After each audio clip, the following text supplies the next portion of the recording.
Hello everybody! Today we have a special guest for you, Patrick Phillips, who is going to tell us more about his research and investigations. First of all, Patrick, tell us briefly about yourself.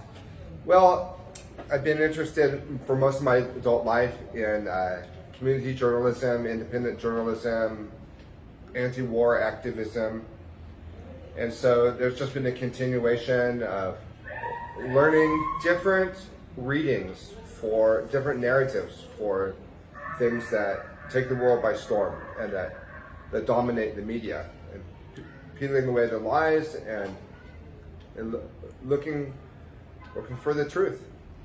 Okay, so what's AIDS? Why have you seen the importance of publishing so much about AIDS? Well, AIDS, acquired immune deficiency syndrome, it was announced by press conference in the early 80s, but not by scientific consensus. And that's really the problem. Almost from the start, there were scientists, including very well-known scientists and Nobel Prize winners, who questioned the HIV equals AIDS equals death hypothesis. And so I want the public to know that there's actually a debate that exists. So we're talking like people like Dr. Peter Duisberg, Dr. Carrie Mullis, of course, Nobel Prize winner for discovering PCR. We're talking about the Perth Group, a team of biomedical physicists in Western Australia that were the first ones to really analyze these tests. And now, with the passage of time, AIDS has entered into the public consciousness as a myth.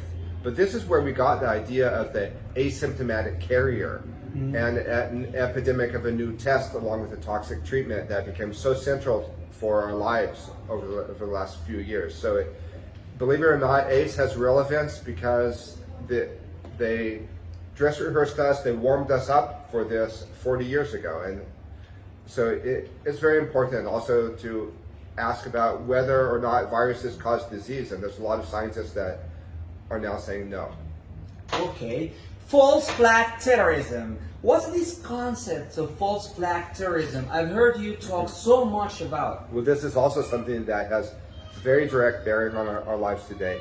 False flag terrorism literally goes back to ancient times when ships would fly the flag of their enemy and then go and carry out horrible acts, burning villages and things like that, so that popular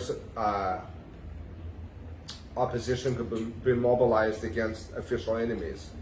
So the United States has a sordid and dirty history of false flag terrorism, where they will actually dress their people up as official enemies, go out and carry out terrorist attacks so that their official enemies can be blamed. Okay. So the official enemies like communists, Islamic terrorists.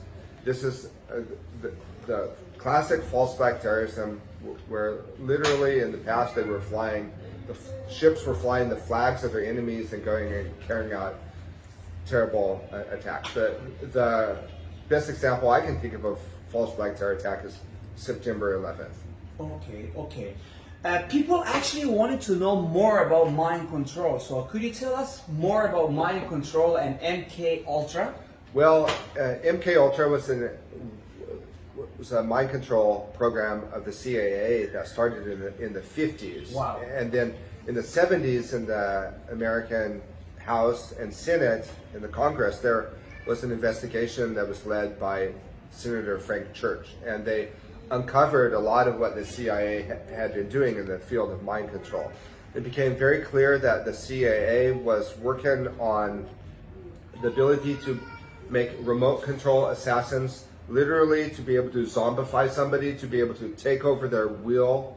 And they figured out a way so that they could spend billions of dollars and mobilize thousands of soldiers just to kill one person.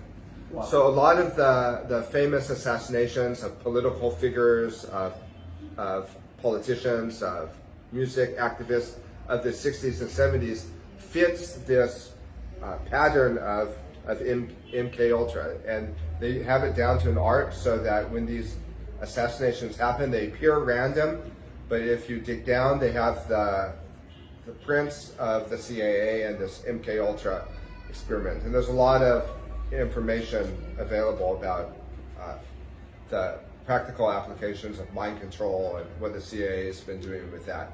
Also on a large scale, in order to steer these hijacked narratives. Okay, interesting. And these hijacked narratives, really, they function as political pretexts. And we go from alarm to alarm, and most people think that the government is protecting them. And they don't know that they're actually the victims here.